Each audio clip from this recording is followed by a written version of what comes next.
Boa noite a todos os amigos que nos acompanham. Sejam bem-vindos a mais uma palestra virtual, idealizada e realizada pela Federação Espírita do Estado de Sergipe. É sempre uma alegria nos encontrarmos nesta sala virtual todas as semanas.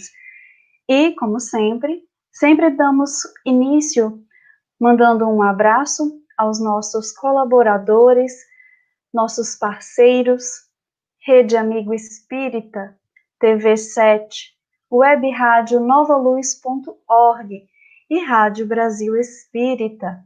Nessa noite de hoje, eu tenho muita alegria em apresentar meu companheiro de mediação, Júlio Poderoso. Boa noite, Júlio. Boa noite, Blanda. Boa noite a todos que estão nos acompanhando através das nossas redes sociais. No programa de hoje, Blanda, recebemos Jaime Ribeiro para falar um pouco a respeito do tema qual o papel da juventude, o futuro do movimento espírita pós-pandemia. Jaime Ribeiro é engenheiro químico especializado em gestão de negócios pela UFPE e marketing pela FGV do Rio de Janeiro, é executivo da área de educação, escritor, palestrante e estudioso das competências do século XXI. Seus estudos giram em torno de temas como empatia, habilidades dos líderes do futuro e os desafios das relações humanas com o uso da tecnologia. Ele é autor dos livros Empatia, Porque as pessoas empáticas serão os líderes do futuro, Empatia Todo Dia, Dora, a Raça do Amor, que é um livro infantil. Convidamos para adentrar a nossa sala virtual Jaime Ribeiro. Boa noite, Jaime, seja bem-vindo. Boa noite, pessoal. Boa noite a todos que estão nos acompanhando aqui pela internet, nossos queridos amigos que estão nos retransmitindo. Boa noite, Júlio, Blanda, Jeane, todo mundo. Que alegria de estar aqui com vocês pela primeira vez para falar de um assunto tão do momento, que é o futuro do movimento espírita pós-pandemia.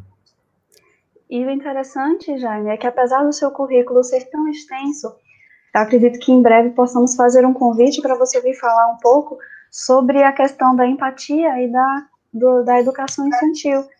Eu já vi algumas entrevistas suas e você trabalha bastante sobre esse assunto da educação e esses temas das emoções, e seria interessante, quem sabe, um dia a gente receber você novamente para falar um pouco sobre isso.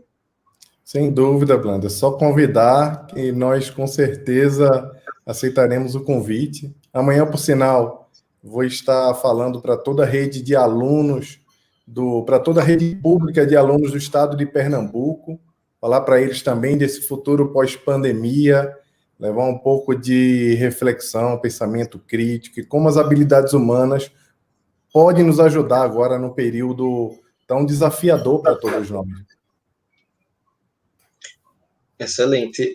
Nosso chat já está extremamente movimentado aqui. O Jaime Ribeiro ele vai fazer uma exposição de aproximadamente meia hora e convido os nossos amigos a interagir conosco, a perguntarem, tirarem suas dúvidas a respeito desse tema. Jaime, fique à vontade. Maravilha, Júlio. Obrigado. Gente, podem fazer perguntas, nós teremos 30 minutos. É um assunto de muita profundidade. Vou tentar resumir o mais breve possível, via de regra, nós levamos bastante tempo para discutir esse assunto. Até porque falar sobre inovação e sobre mudanças é sempre um grande desafio para todos nós. Via de regra, as pessoas recebem esse assunto com brilho nos olhos, com entusiasmo, e outros nem tanto, recebem com um pouco de antipatia. Mas não é novidade para ninguém que o ser humano não gosta de mudar. Ninguém gosta de mudar. E quem antipatiza um pouco com essas novas ideias também tem um pouco de razão. Porque a verdade é que dói. O que a gente fazia ao longo de 20 anos, 30 anos, 15 anos, não importa o tempo, pode mudar completamente no curto prazo. Até o senso de poder, de controle que existiam dentro das instituições podem mudar também. Isso muda a dinâmica como as pessoas reagem a esse assunto. A verdade é que previsões efetivamente não existem. O futuro depende do que nós estamos fazendo agora. Ninguém nunca foi muito feliz em especular sobre o futuro. A humanidade, ela nunca conseguiu fazer isso de uma forma muito concreta. Quem assistiu os desenhos animados dos Jetsons sabe muito bem do que eu estou falando. Eram tantas coisas que a gente esperava que já aconteceria agora, no início do ano 2000, ou 10, 15 anos atrás, e quando a gente olha para trás, a gente está discutindo coisas que a gente nem imaginava estar discutindo agora, no século XXI. Mas antes de começar a falar efetivamente sobre o nosso documento, que é o documento que fala sobre 10 tendências para o movimento espírita no mundo pós-pandemia, eu queria relembrar uma pergunta do Livro dos Espíritos, que é a pergunta 783, que fala sobre o progresso. Quando Allan Kardec pergunta aos espíritos se segue sempre a marcha progressiva e lenta o aperfeiçoamento da humanidade. Kardec pergunta isso. Segue sempre marcha progressiva e lenta o aperfeiçoamento da humanidade? E a espiritualidade respondeu de uma forma muito pragmática, como sempre, nos dando uma luz de como seriam os movimentos de transformação da humanidade. Os espíritos falaram que há um progresso regular e lento, que resulta da força das coisas. Quando, porém, um povo não progride tão depressa quanto deveria, Deus o sujeita de tempos a tempos a um abalo físico ou moral que o transforma. E óbvio, já ouvimos que essas tendências não podem seguir adiante, porque algumas instituições, inclusive, apontam que não possuem água, energia elétrica, algumas condições básicas ainda não chegaram a algumas instituições espíritas.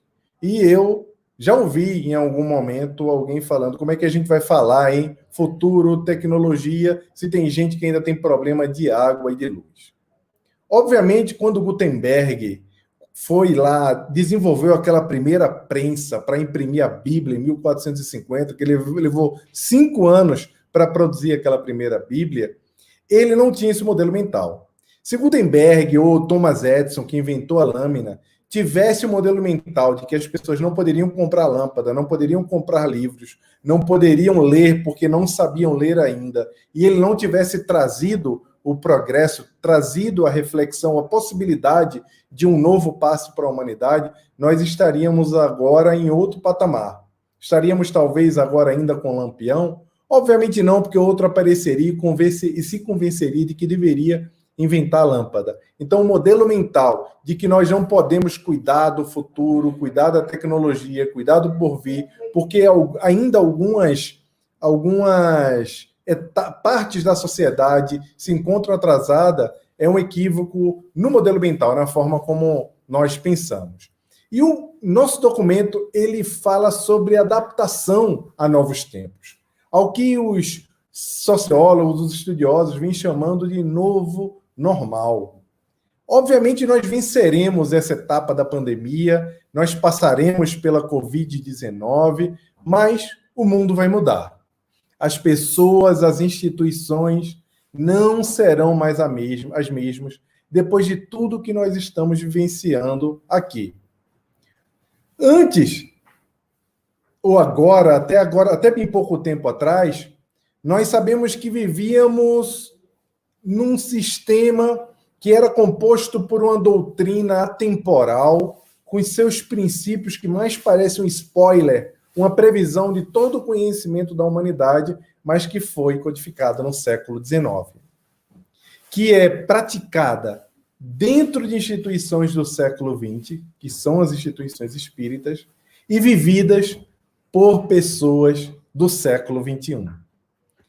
Esse mecanismo todo já é o suficiente para pensarmos o quanto o movimento espírita efetivamente precisa se manter em movimento para que tudo esteja abraçado de uma forma harmônica. E, obviamente, nós temos muito orgulho e somos muito gratos a tudo que foi feito até agora no movimento espírita. Tudo que foi feito por quem veio antes, pelas pessoas que estão dirigindo. E esse documento e essa conversa nunca foi sobre uma crítica ao que está acontecendo ou a se jogar fora tudo que é feito até agora. Eu até rejeito essa narrativa de que precisamos repensar tudo porque está tudo errado. Isso absolutamente não existe. O que nós precisamos agora é compreender que o mundo mudou. E não foi a pandemia que mudou o mundo. Ela foi apenas um instrumento de modificação. E que nós precisamos pensar no amanhã. E para esse amanhã, algumas atividades continuarão com o mesmo formato, só que serão potencializadas pela tecnologia. As reuniões públicas serão massivamente transmitidas ao vivo em toda parte, por meio dos canais digitais como esse que estamos utilizando agora, alcançando muito mais pessoas, como nunca foi feito antes. Cursos e reuniões de estudo serão oferecidos em modelos híbridos, com aulas que serão presenciais e também online. E a experiência do frequentador, das pessoas que vão à casa espírita, será agora levada em consideração, será levada em conta. Os centros que não se adaptarem a essa nova realidade, serão frequentados como nunca foram frequentados. E o que isso significa? Significa, na prática, que a revolução digital nos deu acesso a um potencial sem precedentes. Nunca houve uma geração com tanta capacidade de propagar a mensagem da doutrina espírita como a nossa agora, para alcançar mais corações humanos. Então, o primeiro item do documento que nós falamos é sobre a transmissão de reuniões públicas. O futuro das reuniões públicas não será mais apenas presencial, ele também será digital. Por isso, todos os centros terão Wi-Fi. O sucesso da mensagem não será medido pela quantidade de gente que tem lá na casa espírita assistindo àquela reunião, mas pelo alcance da mensagem, que a mensagem pode ter, até onde essa mensagem pode chegar. E ela será transmitida por YouTube, por redes de streaming como YouTube, por redes sociais, podcasts e áudios serão usados. Essas palestras serão gravadas, serão retransmitidas, serão transformadas em áudio e serão multiplicadas por grupos de WhatsApp ou serão transformadas em podcast, que é um formato que é muito agradável à maioria das pessoas. Todos esses processos são processos de baixo custo. Os centros não precisarão investir fortunas para fazer esse tipo de mídia, mas terão que se capacitar para fazer trabalhos com qualidade, porque os trabalhos com qualidade é que terão maior possibilidade de alcance. Inclusive, os palestrantes se prepararão melhor.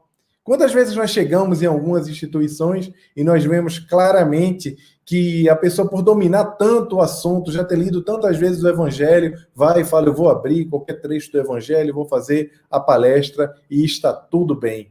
E a gente vê que houve um improviso ali na preparação daquela reunião. Por causa do universo digital, por causa da transmissão, as pessoas se empenharão muito mais, se prepararão muito mais. E essas palestras de improviso que muita gente reclama que acontecem em algumas instituições, elas serão abandonadas.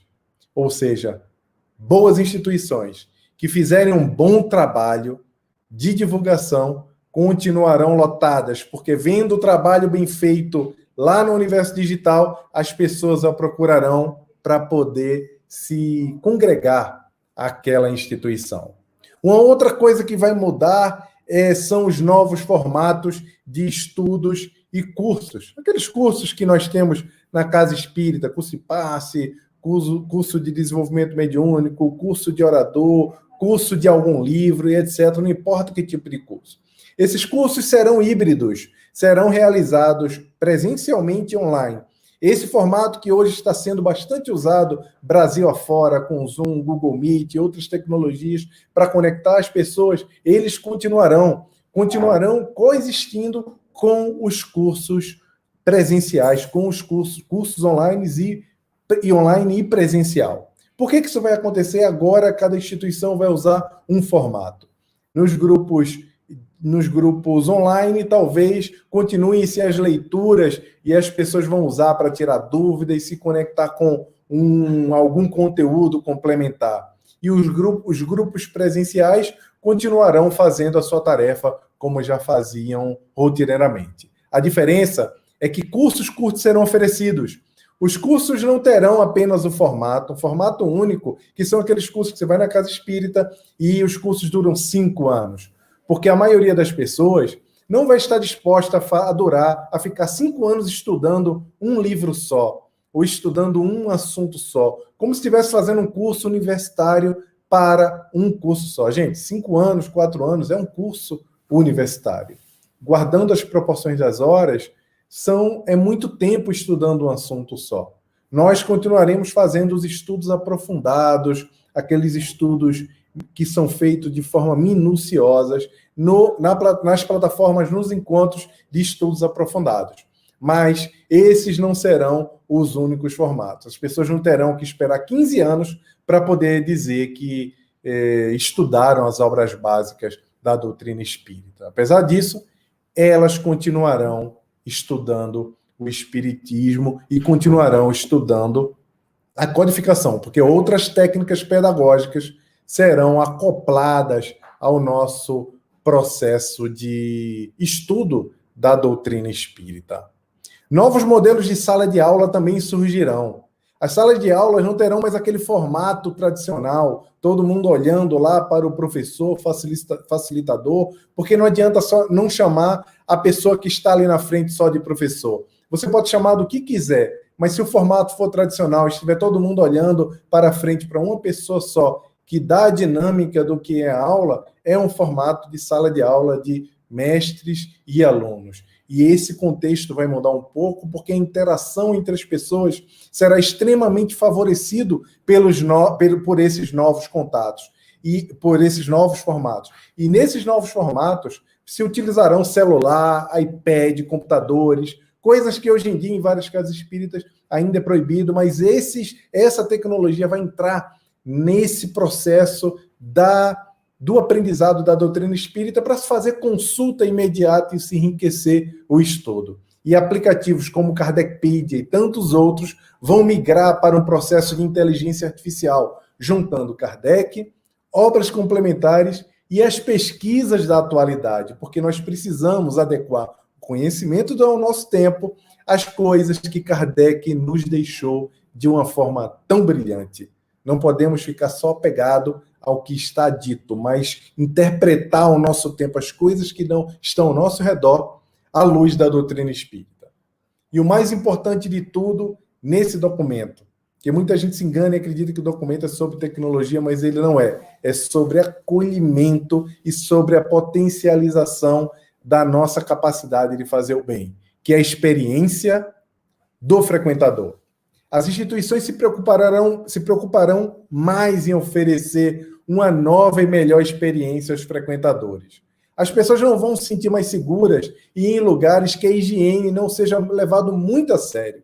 Então, instituições que ainda deixam isso em segundo plano, que não levam isso de uma forma muito como se fosse uma coisa prioritária, terão que atentar para esse tipo de coisa. Assim como restaurantes, hospitais, museus, está todo mundo olhando isso, não é uma novidade para a casa espírita, mas nós precisaremos reforçar banheiro, cantinas precisarão oferecer comidas mais saudáveis, porque sem comida saudável não faz muito sentido, porque as pessoas sairão do trabalho e vão passar mais tempo na casa espírita, elas precisam se alimentar de forma saudável também na casa espírita. Então, gente, não dá para ter só coxinha, salgado, quiche, aquelas coisas. A gente vai ter que se esforçar mais um pouquinho para poder acolher as pessoas que vão procurar a casa espírita com mais tempo, passando mais tempo de convivência. E uma coisa muito importante, a ausência de acessibilidade serão mais observadas.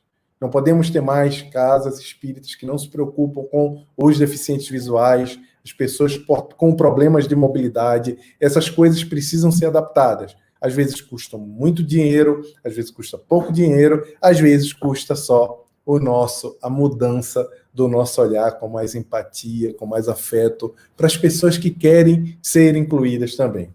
Então, por causa disso, os gestores espíritas precisarão ser mais criativos e se preparar também para gastos que vão acontecer de uma forma... gastos maiores surgirão nesse campo de manutenção das casas espíritas e precisaremos ser mais criativos para saber como trazer esses novos formatos. Obviamente, também nesse processo de experiência, novos formatos de programas de voluntários surgirão, porque a integração ainda é um dos maiores problemas na casa espírita. As pessoas chegam, não se sentem acolhidas em algumas casas, às vezes os próprios trabalhadores estão naquela chamada correria e mal se falam, mal se cruzam, todo mundo trabalhando, todo mundo servindo para acolher quem chega com fome, acolher quem chega com problema espiritual, mas nós não estamos convivendo de uma forma afetuosa, amorosa, nos acolhendo, trazendo o pertencimento que é muito provavelmente a maior necessidade do ser humano depois da sua necessidade básica, como dizia a pirâmide de Maslow. Então, essas experiências vão fazer com que as pessoas, melhorando o convívio dentro da casa espírita, não fiquem em casa assistindo só vídeos pela internet. Elas queiram estar também entre nós. Por isso que as instituições espíritas vão ficar abertas por mais tempo. Esses horários muito limitados, no qual começa a reunião, fecha portão e as pessoas vão embora, isso tudo será revisitado porque as casas espíritas se tornarão um local de acolhimento e convivência. Para isso, as recepções serão mais espaçosas.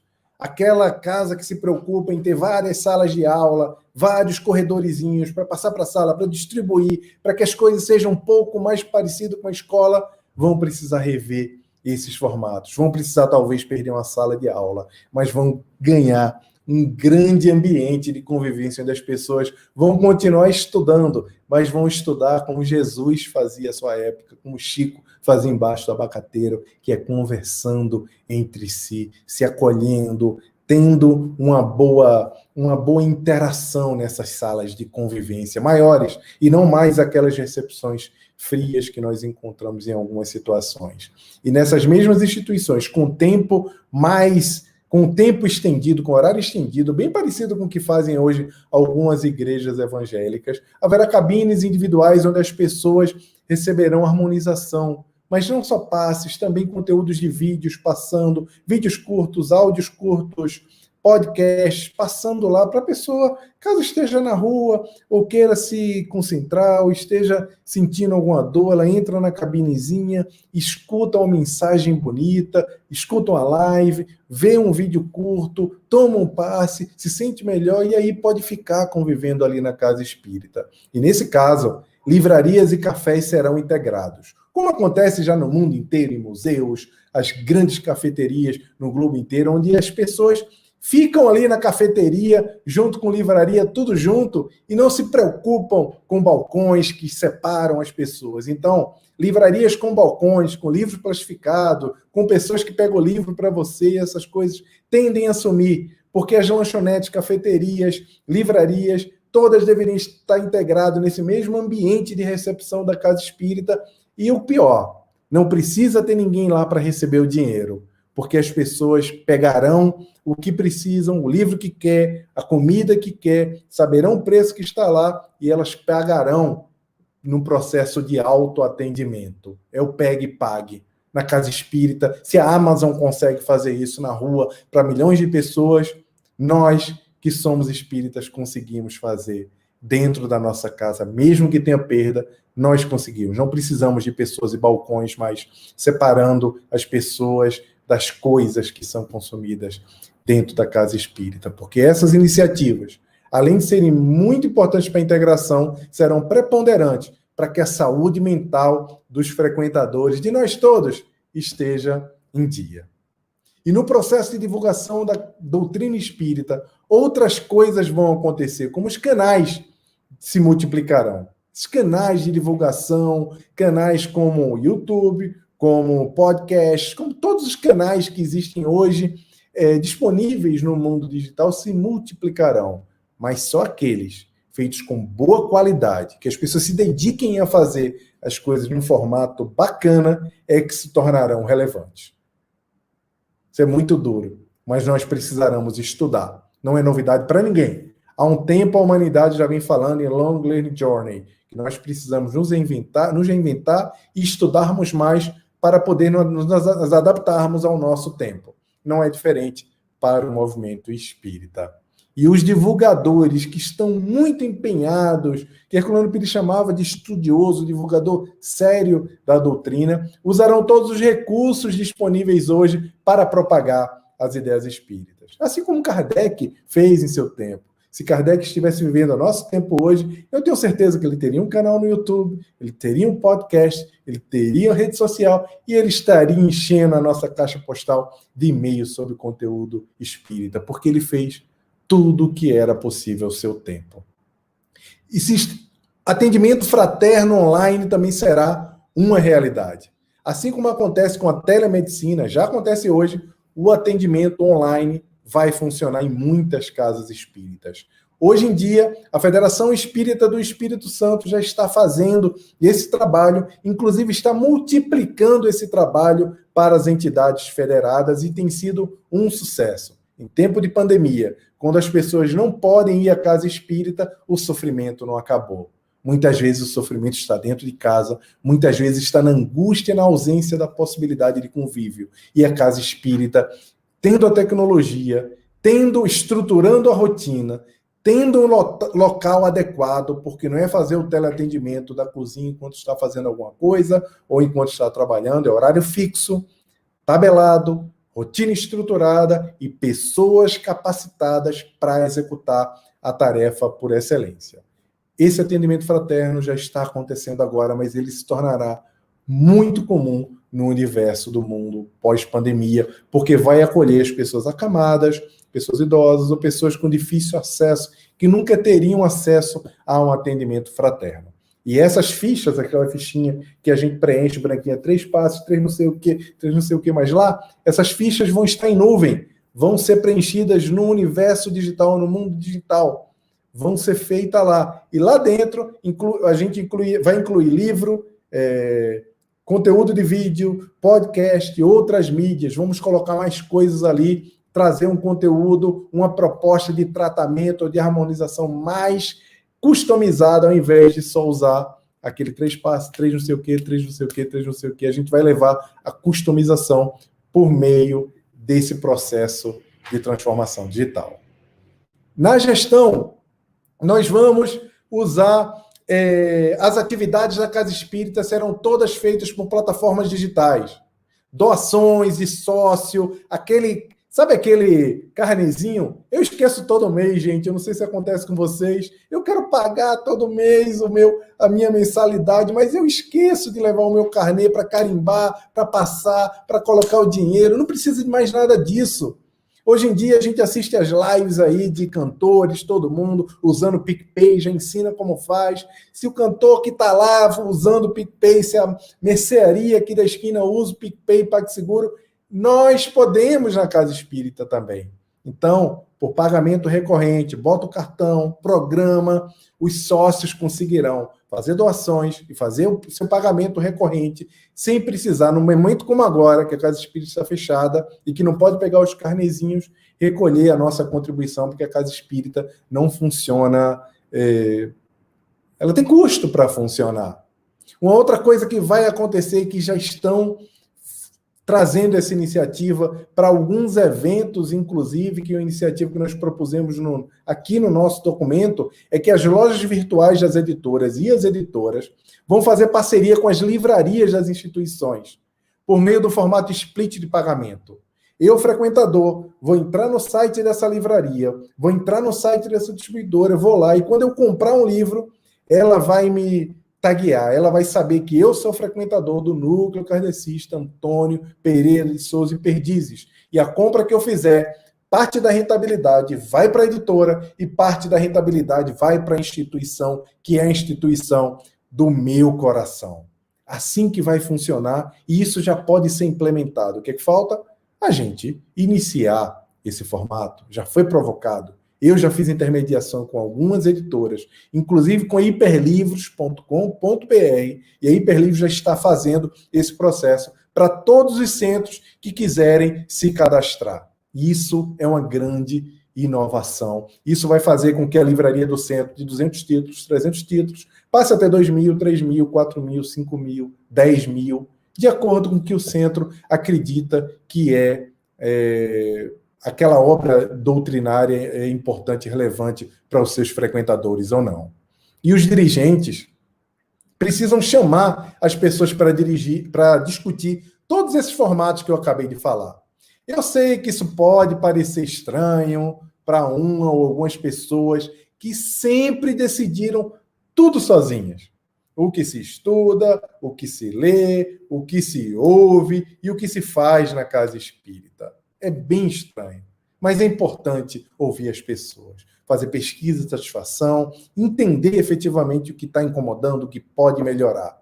Se você está buscando novos formatos e é dirigente de uma casa espírita, se adaptando ao novo mundo, você precisa ouvir as pessoas. Mas se você é uma pessoa que não é um dirigente da casa espírita, é um frequentador, e está buscando abraçar novos formatos e contribuir com a sua casa espírita, por favor, tenha paciência. Nem toda instituição tem um presidente chamado Fabiano Santos, da Federação Espírita do Espírito Santo, que está aqui nos assistindo. Tenha paciência com as pessoas, porque algumas pessoas vão efetivamente tentar fazer com que essas iniciativas não sigam em frente. Existem várias maneiras de se convencer as pessoas a fazerem as coisas. Uma das formas é pela violência. Você pode ser violento e as pessoas vão ser convencidas a fazer o que você quer. A outra é definindo regras. Isso pode, isso não pode, isso pode, isso não pode. Tá aí. Só pode fazer isso. Não pode ter live. Não é nosso objetivo fazer isso. Se nada pode, então é uma forma também de convencer as pessoas a não fazer, porque nós somos obedientes e obedecemos à hierarquia.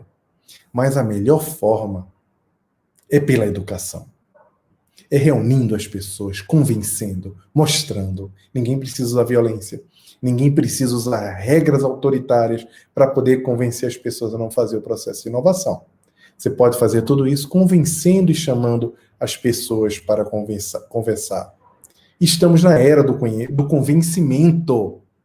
Estamos nessa era. Líderes que não ouvem, não dialogam e não pesquisam satisfação e interesse das pessoas envolvidas na reação às suas decisões, eles não se tornaram obsoletos apenas no mundo corporativo, no universo do trabalho, nas universidades.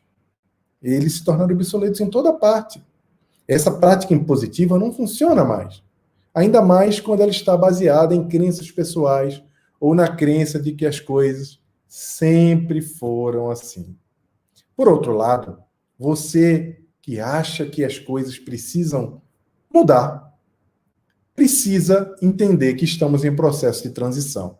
E temos que ter generosidade com as lideranças que também não entenderam que é momento de revisitar esse processo de melhoria. Precisamos ser cristãos, entender que você saber usar um celular digitando assim, como diz o Sandro, e não assim, não te faz melhor do que quem digita assim.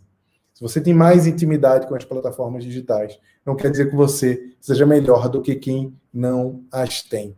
Então, para isso, nós precisamos ter uma compreensão mútua, entender até quem não entende, porque o processo de mudança, ele não será violento, nem ele será por regras. Ele será pelo processo de despertar do convencimento. E as pessoas que muitas vezes são contra o progresso, elas vão se aliar ao progresso com o tempo, porque o progresso é inexorável. As soluções digitais, por exemplo, e congressos espíritas. Nós estamos vendo a proliferação de plataformas digitais pagas dentro do movimento espírita. Eu, particularmente, sou muito a favor dessas plataformas, porque elas são feitas com qualidade, tem equipe técnica, tem toda uma produção que é feita lá, que está por trás. É uma coisa maravilhosa de se ver. Mas elas deixarão de existir. Elas serão coisas do passado muito em breve. Porque os aplicativos espíritas que cobram por assinatura, que a gente chama de paywall, vão mudar o seu próprio modelo de negócio para doações e apadrinhamento. Instituições, empresas, pessoas vão pagar mensalidades, vão apadrinhar para que esse trabalho continue. Mas ninguém vai pagar a Netflix, a Disney que está chegando agora, pelo amor de Deus, gente. A Disney está chegando, eu já tenho Amazon, eu já tenho Netflix, como é que eu não vou ter a Disney? Eu vou ter que ter a Disney, mas eu não quero pagar a Kardec Play, eu não quero pagar o Kardec, o Espiritismo.tv, eu não quero pagar 10 plataformas de assinatura, mais a Netflix, mais a Amazon, mais a Disney. Eu quero ter uma plataforma, 2 plataformas e uma também de TV no máximo. Ninguém pode pagar isso tudo. Então, por não poder pagar tudo, esse conteúdo que era bloqueado não tem sentido de ficar mais bloqueado.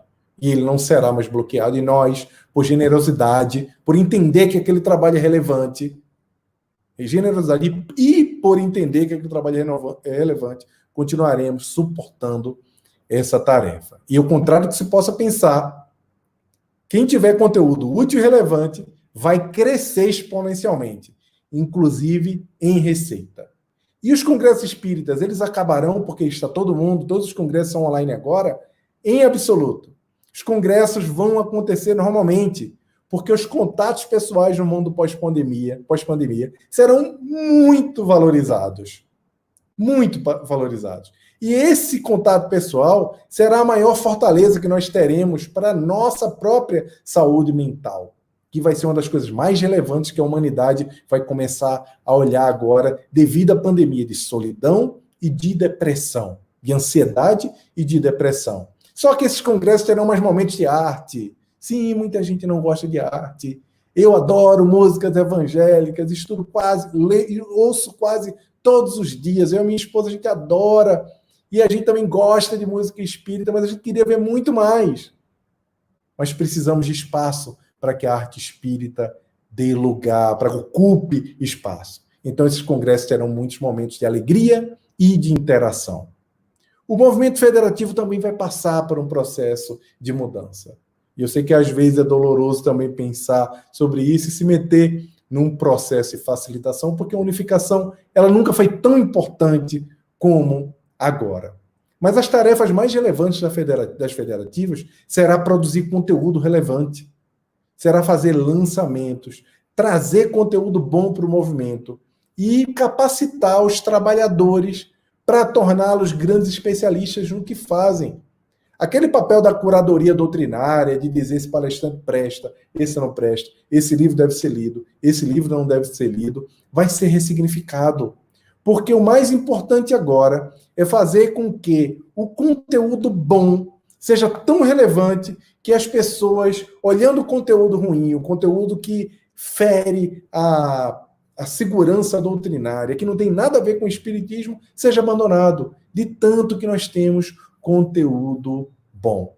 Porque no mundo digital, o controle de informações é inviável, é impossível, porque milhares de publicações são realizadas todos os dias e são disponibilizados em todo lugar. Não dá para a gente controlar mais. Não dá para a gente dizer mais o que é certo e o que é errado. A gente precisa ensinar as pessoas a discernir o que é certo e o que é errado, trazendo mais Kardec, trazendo mais André Luiz, Emmanuel, trazendo Herculano Pires, trazendo Hermínio Miranda, trazendo o pensamento espírita que nos esclarece qual o caminho a seguir. E não escondendo livros, dizendo que as pessoas não podem pegar aquele livro porque vão se contaminar. Por favor, leiam tudo. Mas saibam diferenciar as coisas, porque Kardec nos ensinou. Em 5 anos, nós produziremos mais conteúdo do que já foi produzido até hoje na história do Espiritismo. Esses próximos 5 anos serão de uma extensão de produção de conteúdo. A gente está vendo o que está acontecendo com as lives espíritas agora. Por essa razão, intensificar o lançamento de novas obras, usando uma abordagem de divulgação mais atualizada, trazer as obras básicas e complementares com versões aquelas que possam ser calibradas, porque tem algumas obras que têm um português muito rebuscado, afastam os jovens, afastam as pessoas que querem compreender um pouco melhor. Essas obras terão relançamentos com não mudando o seu teor, não mudando a sua significação, mas substituindo palavras como debaude, por exemplo, que é lindo falar, mas que podem hoje não são usadas na nossa língua. E surgirão audiobooks, e as federativas farão parcerias para que grandes estúdios possam filmar, trazer filmes e trazer séries para plataformas como Netflix, Amazon, Disney, quem sabe, sobre nosso conteúdo, que é maravilhoso. A inovação, pessoal, não vem apenas por meio da tecnologia. Essas tendências apontadas aqui por mim, de tudo isso, dessas tendências, o que menos importa é o equipamento. O que importa é o modelo mental.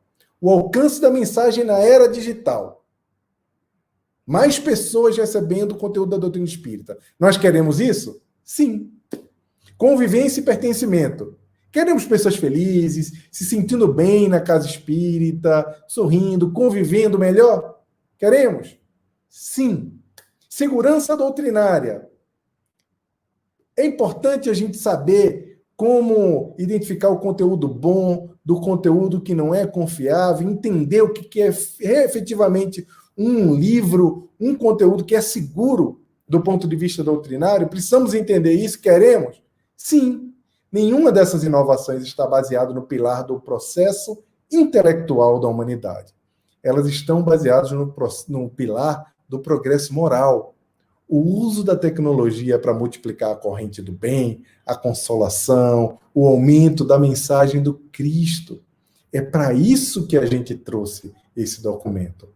Mas, para que tudo isso que a gente falou aconteça, é preciso ter vontade. Como diz Emmanuel, na introdução do livro Caminho, Verdade e Vida, é preciso que elevemos o padrão da nossa vontade. É preciso que nós saiamos do padrão de vontade confortável. Não é à toa que estamos aqui na Terra nesse momento. Devemos honrar o esforço de quem veio antes de nós e teve o difícil trabalho de criar nossas bases, nossas casas, construir tudo que temos agora. E a renovação social, prevista por Allan Kardec na Revista Espírita de agosto de 1863, se aproxima. E é nosso dever, agora, fazer algo para que o Espiritismo assuma o protagonismo nessa nova fase da humanidade. Ou, se você preferir, nesse novo normal. Porque esse novo normal para o nosso Senhor Jesus Cristo não tem nada de novo normal. Estamos apenas assumindo novas responsabilidades diante da vida maior. Então é isso, pessoal. A grande mensagem, né? A mensagem maior. Queria ouvir um pouco vocês, ver um pouco das perguntas, para nós podermos discutir um pouco no tempo que nos restou sobre esse assunto, né, Júlio? Exatamente. Fantástico, Jane. Muito obrigada por estas suas reflexões tão necessárias, né? Porque se uma coisa que é constante é a mudança, né? A única coisa que é constante na vida é a mudança, e nós, como espíritas, também precisamos nos adaptar aos novos tempos. Mas vamos aqui, então, mandar um abraço a todos que estão nos acompanhando. Cristine Rego, Margery Arlete, de Alvorada, Rio Grande do Sul, Thelma Cavalcante, de Maringá, Silvana Marques, Clélia Moraes, Maíse Queto, Matiza Nunes, de Cambuí, Minas Gerais, Lara Alves... Mãe, Matiza? Clélia Moraes, é minha mãe. Clélia Moraes é sua mãe, ela já mandou vários comentários. Um beijo, dona Clélia. Tá animada aí. O pessoal de Chicago também tá aí, da instituição que eu frequentei em Chicago, a Dani, o pessoal. Grande beijo a todo mundo. Isso mesmo. Lara Alves, Denise Maias, de Joinville, Oswaldo Andrade, de Curitiba, Roberto Sul, de Santos, São Paulo, João Bosco Costa, César Gomes, Hélio Luiz. Um abraço a todos. Depois a gente vai mandar mais abraço, viu, gente?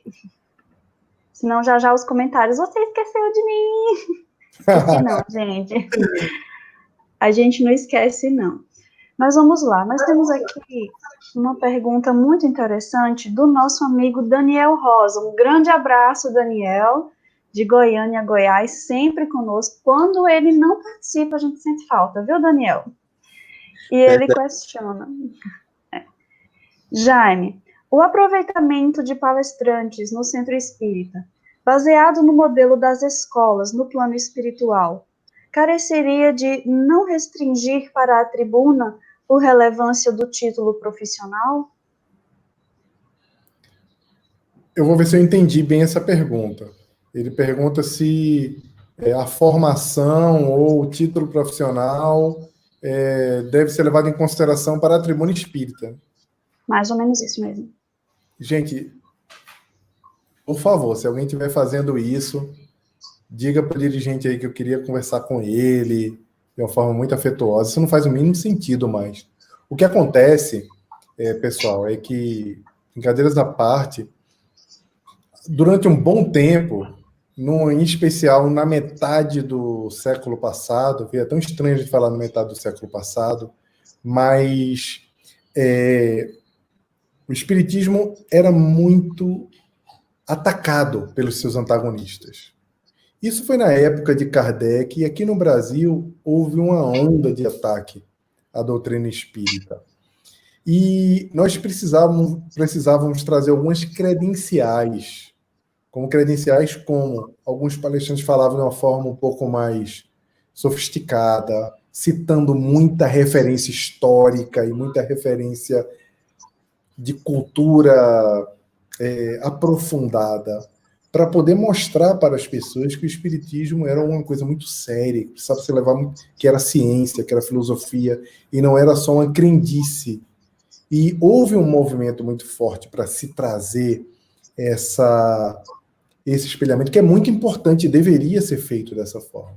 Mas hoje, você assiste algumas palestras de palestrantes fabulosos, como o Rossandro Klinger, que é capaz de não usar uma palavra sofisticada sequer, e tocar todos os corações, e acabar, e a gente pedir para repetir todo aquele momento. E tantos outros. Eu estou citando aqui o Rossandro, que é um amigo querido, uma pessoa que é referência e todo mundo conhece, mas muitas pessoas usam esse trazer coisas profundas com linguagem mais simplificada. Isso não tem nada a ver com a profissão da pessoa. Quem assistiu o filme de Valdo e viu na reunião mediúnica lá, aquela senhora, que eu não lembro o nome dela, que deu o livro dos espíritos para ele, e aí depois ele descobre que ela não sabia nem ler, mas ela era a pessoa mais capacitada dentro da reunião mediúnica, porque era quem mais conhecia a doutrina espírita. Porque a doutrina espírita está no coração. Tem um cardzinho que eu fiz que está na editora Intelitera no Instagram, que fala o seguinte, que é muito fácil decorar Kardec, citar as perguntas do Livro dos Espíritos nominalmente pelo número tal, pergunta tal, e etc. Decorar uma série de coisas e trazer títulos e etc. para poder sofisticar a sua fala, mas o Espiritismo acontece mesmo no coração. Então, a gente não precisa de títulos para ir para a tribuna e falar sobre doutrina espírita. O que precisamos é de pessoas que estejam fundamentadas nas bases doutrinárias. Nem sempre precisa. Tem muita gente com vários títulos que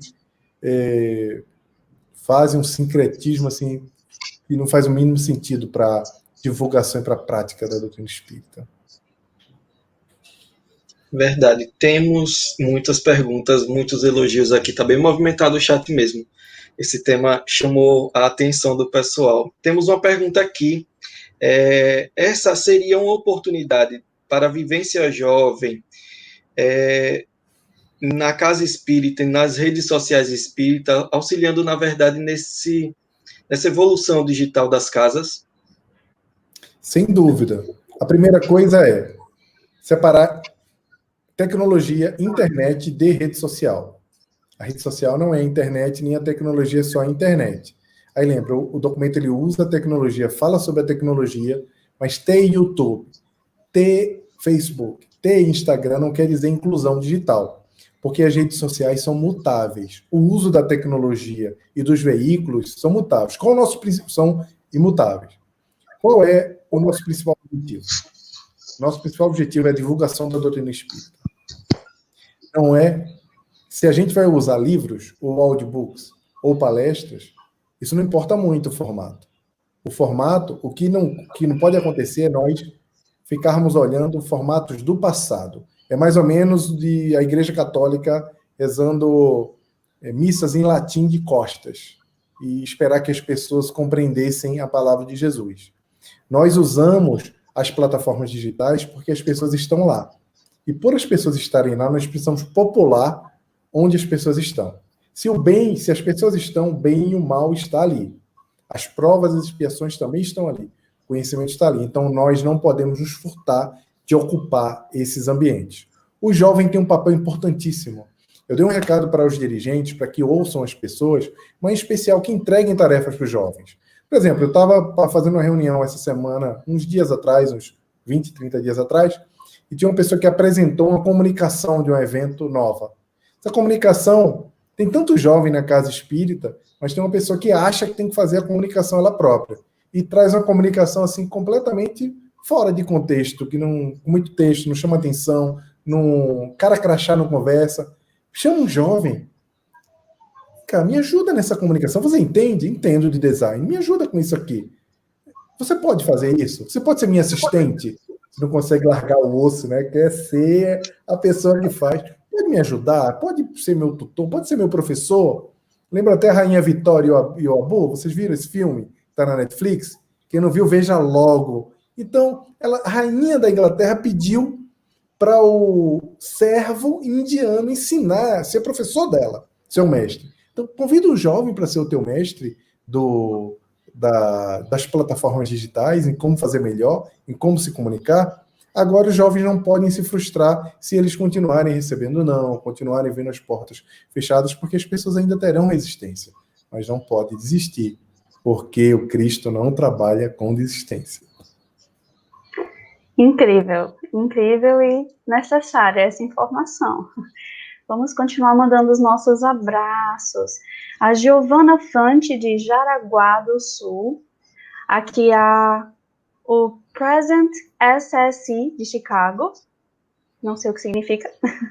Como é que mas é? acredito que você Sociedade SSI. Spiritist Society of Chicago. É o login da pessoa. Quem deve estar aí é a presidente da Sociedade de Estudos Espíritas de Chicago, que é a Daniele, uma pessoa maravilhosa, trabalhadora assim, incrível, sempre acompanhando a gente aí, conectada com o Brasil de vez em quando para ver o que está acontecendo por aqui. Então, quem for para Chicago, visite a SSC lá, que é a Spiritist Society of Chicago. É um centro assim que o coração bate diferente, que eu adoro, adoro, adoro. Isso é fantástico. Ver o movimento espírita dos Estados Unidos tomando vulto, né? Nós temos assistido, eles têm crescido bastante, tem sido muito bom. Rosângela Aragão, daqui de Aracaju. Renata Ouro, nosso tesouro aqui da comunicação da Federação. Grande abraço, Renata. Gilton Cruz, Paulo Leonardo, João Tertuliano. Dênia Dantas também é daqui de Aracaju. Temos Maria Abreu, de São Paulo. Fabiano Santos, que é da Federativa, do Estado do Espírito Santo. Yara Paixão, Wilson Moretti, de Jundiaí. Roteiro Espírita na Bahia. Inclusive, Jaime, o pessoal do Roteiro Espírita depois gostaria de entrar em contato com você. Tá bem. Para te convidar para o canal deles, também é muito bom, tá? Tá joia. Isso. Marilúcia Keiji, Eliane Cavalcante, de Saquarema, Maria José e Ana Angélica. Bom, vamos agora para a nossa próxima pergunta, e eu achei uma pergunta bastante interessante. É do Telmo Barros, e ele questiona: boa noite, como você vê as reuniões mediúnicas pós-pandemia? Boa pergunta.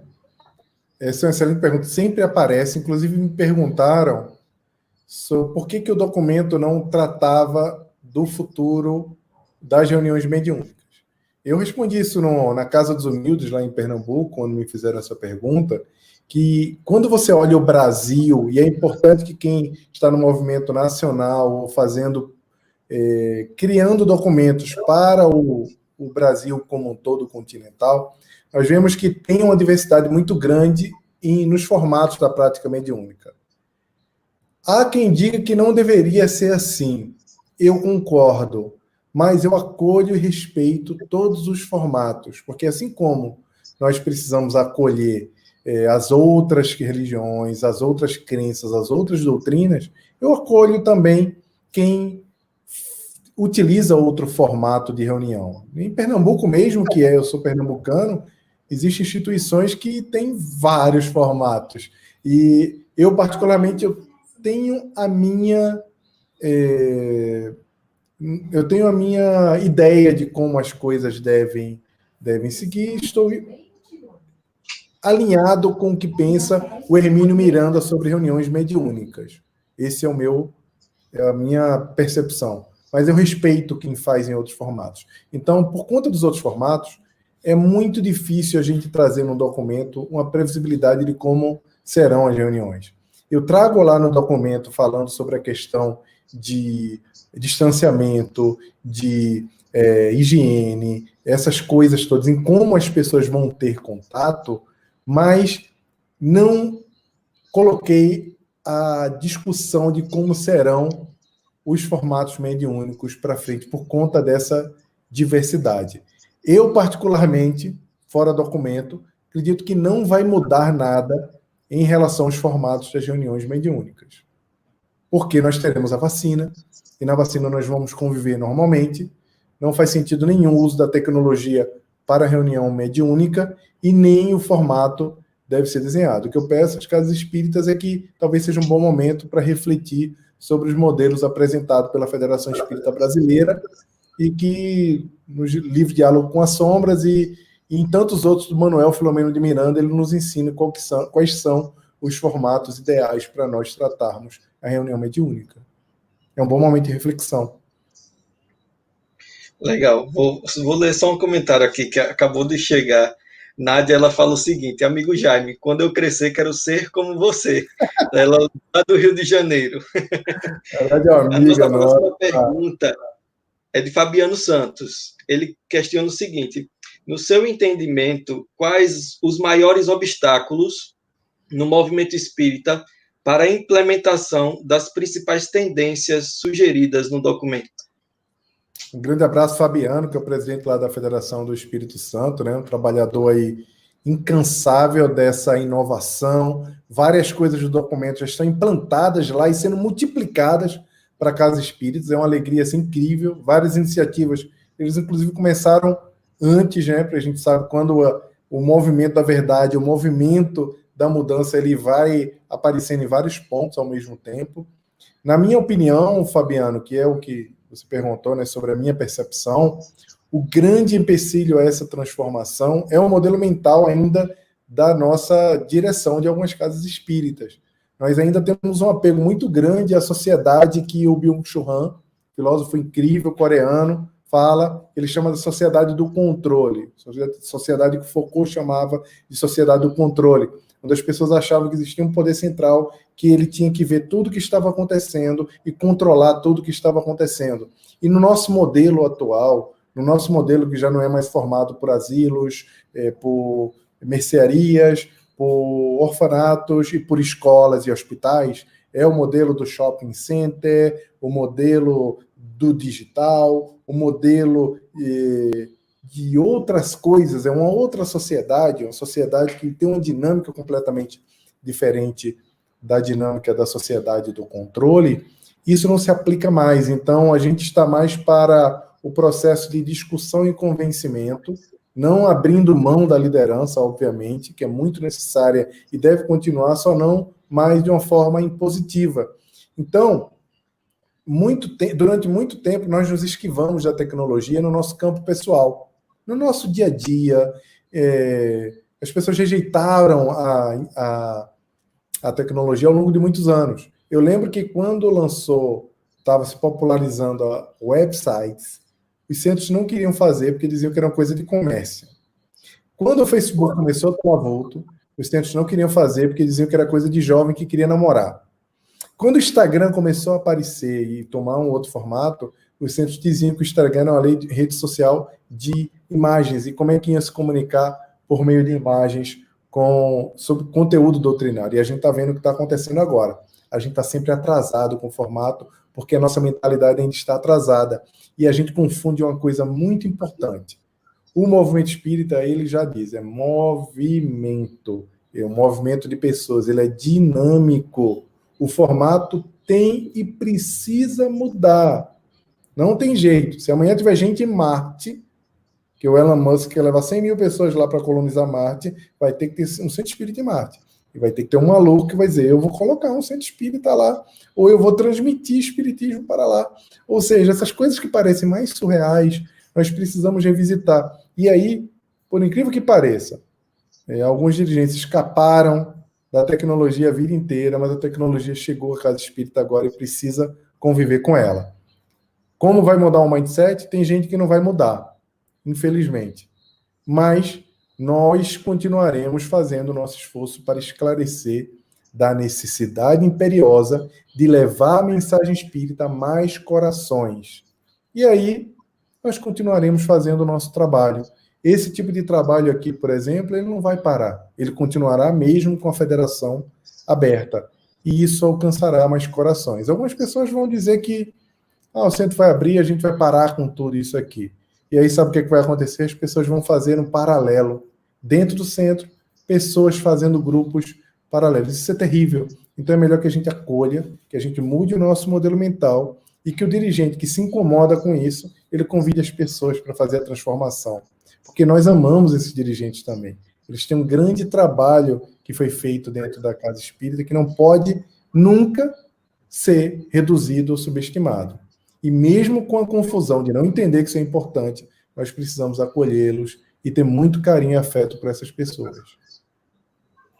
Fantástico. E aí, Fabiana, uma coisa, Blanda. E aí, gente, para melhorar, quem sabe a FEB, a Federação Espírita Brasileira, não nos convida para conversar, Fabiana. Eu adoraria fazer parte da Federação Espírita Brasileira para ajudar. Fica a dica. A gente pode ajudar. Você pode ajudar muito, inclusive. Fantástico. Mas, como eu dizia, infelizmente, minha carinha triste. Nosso tempo está acabando. Temos muitas perguntas mesmo. Só que, infelizmente, não vai dar tempo de responder todas. Então, nós pedimos desculpas a todos em adiantado. Foram perguntas interessantíssimas, inclusive. Antes de partir para a próxima, eu vou continuar com os abraços, que são os momentos favoritos da live.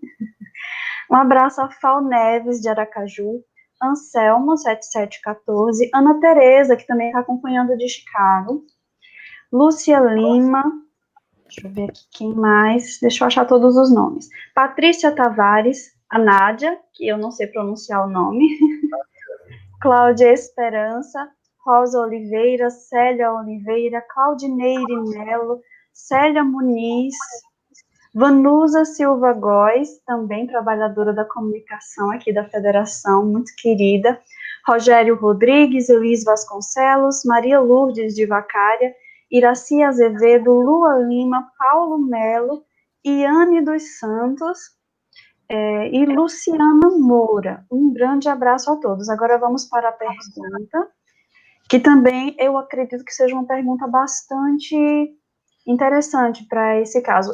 Várias perguntas diferentes seguem a mesma temática, mas eu escolhi essa para fazer, tá? A Nádia questiona o seguinte: Jaime, eu até concordo com as suas colocações, porém, como faremos com os muitos idosos que não têm nenhum contato com a nova tecnologia? Já parou para pensar nisso?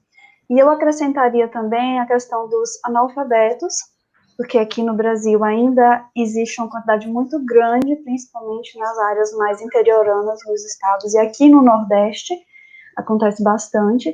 Então, o que nós poderíamos fazer com essas pessoas que também não têm acesso à tecnologia? Excelente pergunta. Me preocupa muito mais, Nádia. E um grande beijo para você, um abraço. Abraço para o pessoal lá da Pílula do Evangelho, pessoal lá do Projeto Acolher.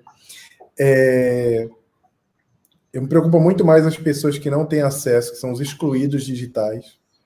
Recentemente até teve uma campanha aqui em São Paulo, que eu falo sempre, que é abra a gaveta. Gavetas não aprendem. Então, olha a sua gaveta para ver se não tem um computador, um celular, um tablet, que você pode doar para um aluno da rede pública aqui no caso. Minha esposa até doou um notebook que ela tinha aqui, que ela ganhou no evento, um notebook novinho, ela doou lá, porque nessa hora deve ter uma criança estudando. E ele estava aqui na gaveta, porque a gente tinha um outro que estava usando. Então, esse tipo de coisa de inclusão digital, ele pode acontecer por meio da movimentação da sociedade, inclusive das entidades facilitadoras. Esse me preocupa mais. Isso não quer dizer que tanto os idosos como as pessoas que estão excluídas digitalmente, elas não terão acesso, porque os centros continuarão, as reuniões presenciais continuarão. O acesso ao que está acontecendo aqui online só vai chegar em quem efetivamente estiver na inclusão digital, que a gente chama. Para os idosos, o problema, Nádia, a tecnologia está resolvendo. Sabe como? Eu tenho gostado bastante agora, eu e a Catarina, a gente gosta bastante de escutar audiobooks. E tem um negócio dos anos 50 que a gente está viciado, chamado audionovelas. Acredite se quiser. Declaradamente, agora assinei o atestado aí, adorando audionovela. São formatos novos que, na verdade, são formatos que retornam com uma apresentação nova, porque vem pelo WhatsApp, está ali no YouTube mais fácil e etc. Para os analfabetos, o áudio é a grande aposta da tecnologia. Inclusive, poucas pessoas sabem, daqui a poucos anos, 3, 4 anos, talvez antes, mais de 80% de todo o conteúdo da internet serão vídeos. E outra coisa importantíssima, eu teve uma reunião nos Estados Unidos agora, eu esqueci o nome da reunião aqui, porque eu estou... teve uma reunião de tendências, e nessa reunião de tendências futuristas, fala-se que o áudio vai ocupar um protagonismo absurdo também. Por quê? Vou dar um exemplo, gente. Eu peguei um avião de Recife para São Paulo, estava do lado de um rapaz. O rapaz estava comigo. Ele estava vindo encontrar uma moça aqui em São Paulo. Ia morar com ela. Ele nunca tinha visto essa moça. Ele estava vindo morar. Eu falei, é possível morar, ele é. E aí esse rapaz veio conversando comigo, e ele não tinha dinheiro, não tinha nada, tal. Então eu fui dando uns telefones para ele, caso desse errado, né? Caso desse errado, ele vir morar com uma pessoa que ele nunca viu na vida, ele podia ligar para a instituição aqui, para eu dar um apoio de roupa, alguma coisa para ele. E aí ele fez, mas eu não sei ler. Olha isso. Aí eu falei, e você fala por onde com ela? Pelo Facebook, WhatsApp. Como? Áudio. E aí esse áudio aqui vira texto quando eu quero escrever. Ela nem sabe que eu não sei ler. Então, a tecnologia para o analfabeto, ou para o idoso, ou para quem não tem habilidade, com o áudio é muito simples. É um botão e o áudio. Então, o áudio não precisa saber escrever. Consumir áudio é só clicar e você escuta como quem liga o rádio. Então, a tecnologia está resolvendo esse problema. Então, eu não tenho preocupação com os idosos. Eu tenho mais preocupação com... preocupação do Edil não é que eu não estou preocupado, é que eu não vejo como um grande problema eles estarem excluídos. Eles vão ser incluídos. Agora, cabe a cada um de nós ajudar também a ensinar, a gastar tempo, né, para apoiar. Isso é fantástico. E, gente, a Claudineire Mello acabou de dizer aqui que ela já ouviu 2 rádios novelas. E devo dizer que aqui em Sergipe está fazendo sucesso. Eu tenho umas amigas que vão para o YouTube para assistir as audionovelas espíritas, viu? E elas gostam bastante. Mandem para mim, por favor. Adoro. Eu também tô no grupo do WhatsApp de audionovela. Outro. Tamo junto. Isso só me lembra aquelas rádios novelas de antigamente, né? A gente usava uns... A rainha do rádio. Aqueles coquinhos para bater, fazer casco de cavalo e aqueles sons muito legais. Tô doido para conhecer o pessoal do Grupo Jericó. Não sei nem se eles têm autorização de fazer aquelas radionovelas, gente. Talvez tenha, né? Mas espero eu tô doido para conhecer esse povo. É incrível. Gente, infelizmente o nosso tempo acabou. Tem muitos comentários interessantes aqui, mas o nosso tempo é limitado. Jaime, muitíssimo obrigado e gostaríamos de... Você quer fazer as considerações finais? Não, gente, eu acho que as considerações finais eu já dei lá no final da minha fala. Eu vou agora entrar em outra reunião, por incrível que pareça, às 8h30. Vou entrar agora aqui com o estudo do pensamento e vida, que eu faço toda semana com o pessoal aqui de São Paulo. Então, eu queria desejar a todo mundo muita paz, cuidado. Em breve, as nossas instituições vão abrir, elas não serão mais as mesmas, mas nós precisamos refletir em como poderemos ser melhores. Não só do ponto de vista moral só, mas também o que podemos fazer para que a mensagem do Espiritismo, que é assim, sabe o TED que fala mensagens que merecem ser espalhadas? Nossas mensagens merecem ser espalhadas. Então, que nós ocupemos o espaço, capacitemos as pessoas para fazer trabalho bem feito, estruturado. Não é caro, é bem feito. É curso online, de graça, tem uns montes aí para as pessoas se especializarem. E que as federativas e as casas maiores consigam apoiar as casas que ainda têm dificuldade a se desenvolver. Tá, gente? Obrigado, muita paz. Fiquem com Deus. E até breve. Até breve. Um grande abraço a todos e nós nos vemos amanhã com o Descortinando o Selfie às 17 horas. Não é isso? Um grande abraço e Jesus os abençoe.